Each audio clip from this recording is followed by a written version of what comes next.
our material created reality also there's a longing for that to continue, yet we have to face this reality that it doesn't continue in the way that in purely natural created way, but that Yes. there is something new or something unexpected that can come. And so during this, for example, penitential time of Lent, I was saying to students in class this week that as Catholics, we're asked to actually sacrifice something, not Yes. because, having my second or third or fourth cup of coffee or cappuccino or whatever is a bad thing, but Hmm. simply that by voluntarily sacrificing something in the material world, that opening up to the spiritual can happen. And so I wonder if, I've lived in Latin America and I've traveled in Haiti, where people seem to be more comfortable with illness and with mortality. Whereas here in the Yeah. United States, I think right now we're living through a very difficult time, and not to Yes. downplay. I mean, I've had friends who have passed away from COVID, people who have been sick, but I was on a panel a week ago about suicide with a philosopher, Mm. a comedian, and an Mm. existentialist philosopher, a comedian, and a psychiatrist. And one of my take home points from that was that when people are experiencing darkness psychologically, it's important to be present, not to try to analyze what's going on, but Mm. to be present, to be fully human.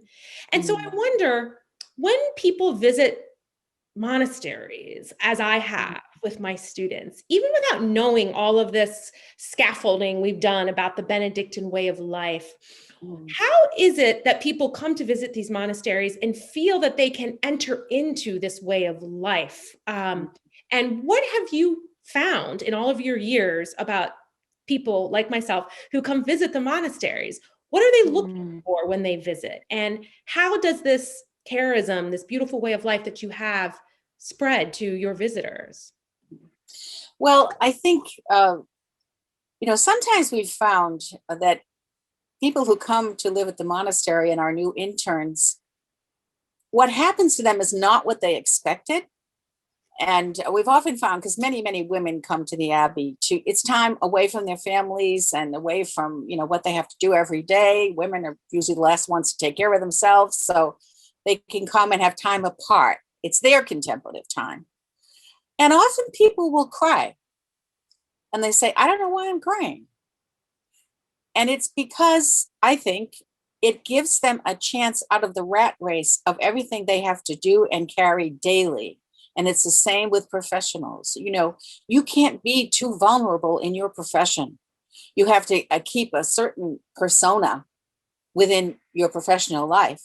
But you come to a monastery, and so we are a bigger center of integration, and you can kind of let your hair down. You can let go.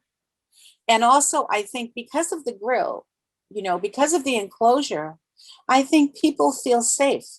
I think they feel, I'm in this place apart, and you don't go there to escape your life, but hopefully you leave with new insights. I love from the Ratzinger report, which was Pope Benedict XVI wrote in 1985. He said there was a misunderstanding of contemplative life. It used to be called the fuga seculi, the flight from the world. And he said, you didn't go apart from the world to abandon the world, but you are set apart to get another perspective.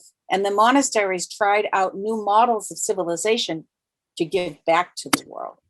And that's what a guest, I feel, would find in coming apart. There's time for new insights to get regenerated, new energy, hopefully, to go back to your family, back to your profession, energized in a new way. So it's really a very small monastic experience, but everyone needs that. Right. Well, that has been my experience. I first visited a Benedictine monastery in Charlotte, North Carolina, where Belmont Mm. Abbey College is. And they had a guest master, and I called the number and they let me come. I think Mhm. now, because of COVID, most monasteries aren't doing that, but it will be resumed.